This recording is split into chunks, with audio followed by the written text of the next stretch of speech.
le numérique a déclenché une transformation silencieuse, mais en même temps absolument profonde, qui nous touche tous. Ça redessine pas seulement notre façon de travailler, mais aussi notre vie privée. Et c'est de cette nouvelle réalité dont on va parler aujourd'hui. C'est une question qui, il y a encore quelques années, paraissait toute simple.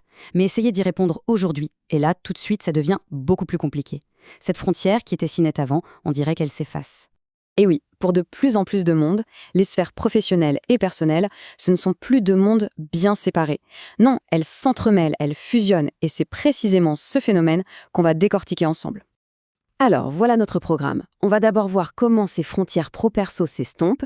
Ensuite, on regardera le catalyseur de tout ça, le numérique. On verra comment l'emploi lui-même se transforme avec le fameux digital labor, quels sont ses nouveaux boulots, et on terminera avec un cas très concret, le télétravail. Allez, c'est parti. Ok, on plonge dans le vif du sujet. Comment cette ligne de partage entre le boulot et bien tout le reste est devenue si floue? Le changement est radical. Le contraste est assez saisissant, hein. Hier, le travail, c'était simple. Un lieu, des horaires, des relations bien définies. Aujourd'hui, avec un smartphone, le bureau est littéralement dans notre poche. Les notifications, elles, n'ont pas d'horaire. Et nos réseaux sociaux mélangent les collègues et les amis.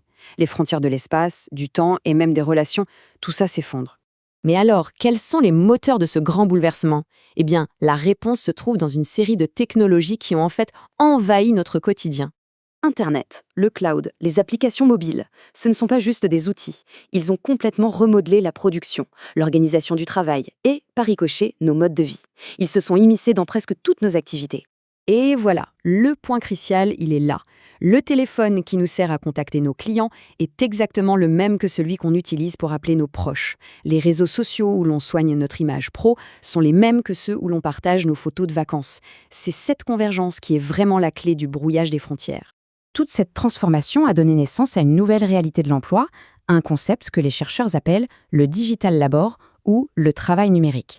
Concrètement, le digital labor, ça englobe toutes ces activités professionnelles qui n'existeraient tout simplement pas sans les plateformes et les outils du numérique. C'est un nouveau paradigme qui redéfinit ce que ça veut dire travailler, et souvent, ça se passe bien en dehors des cadres traditionnels du salariat. Et ce digital labor a plusieurs visages, parfois surprenants. D'abord, on a le travail à la demande, c'est le plus visible. Les VTC, les livreurs. Ensuite, il y a le micro-travail, c'est plus discret. Ce sont des indépendants qui réalisent des micro-tâches en ligne pour des plateformes. Et enfin, le plus fascinant, c'est le travail social en réseau. Et ça, en fait, c'est nous. C'est la création de contenu qu'on produit tous, parfois sans s'en rendre compte, sur les réseaux sociaux et qui génère une immense valeur pour ces plateformes. Mais attention, il ne faut pas tout mettre dans le même sac. Toutes ces nouvelles formes de travail ne se valent pas du tout. Il existe un immense spectre qui va du simple complément de revenus à une dépendance totale.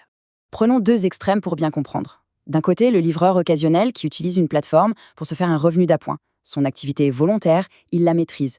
De l'autre côté, le travailleur du clic à plein temps. C'est sa seule activité et il est complètement dépendant de la plateforme, pour un travail souvent répétitif. Deux réalités, un même écosystème, ce qui pose évidemment de nouvelles questions sur la protection sociale et la nature même du travail. Enfin, abordons le cas le plus connu de cette transformation, celui qui a littéralement explosé avec la crise sanitaire, le télétravail. Bon, la définition officielle est claire.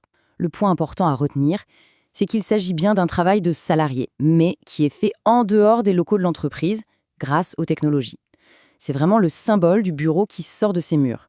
Et si le télétravail à 100% a connu un essor incroyable, on observe déjà un certain rééquilibrage.